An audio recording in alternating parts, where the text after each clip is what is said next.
Today we're going to make a vanilla slice with just 4 ingredients. Prepare 6 sheets of baking paper about 2 centimeters wider than the puff pastry. Carefully separate the frozen sheets of puff pastry from one another. I use the tip of a sharp knife. Then score your pastry to the size of your baking tin. Sprinkle a generous amount of caster sugar over the top of each sheet of puff pastry and smooth it over with your fingertips. Place the pastry sheets on the baking trays in the oven and par cook for 15 minutes. Place the remaining sheets of baking paper over each par cooked piece of pastry. Then add something heavy on top. Cook for another 20 to 25 minutes. Remove the pastry from the oven and set aside to completely cool. When it's ready, the pastry will be a deep golden colour.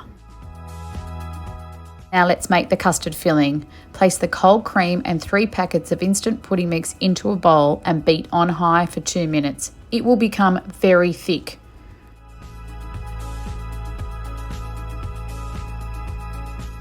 Place the custard in the fridge to chill. Prepare a baking tin with 2 sheets of baking paper laid one over the other in opposite directions. Then cut your pastry pieces to size using the scored marks you made earlier.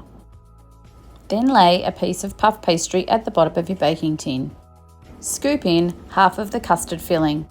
Using an offset spatula, spread the custard filling evenly over the base of the baking tin. Now add the middle piece of puff pastry and press down firmly. Then add the remaining cream filling and spread it over the puff pastry again as evenly as possible. Top the custard slice with the final piece of puff pastry. Again, press it down firmly. Finally, dust the vanilla slice with the icing mixture and put it in the fridge to set for a couple of hours.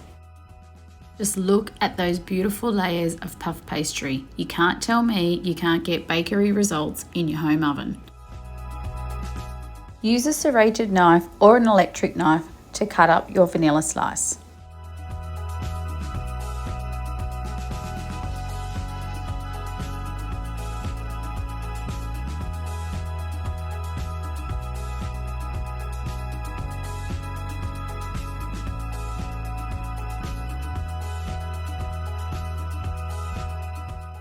How easy was that? I really hope you give this one a go and I really hope you enjoy.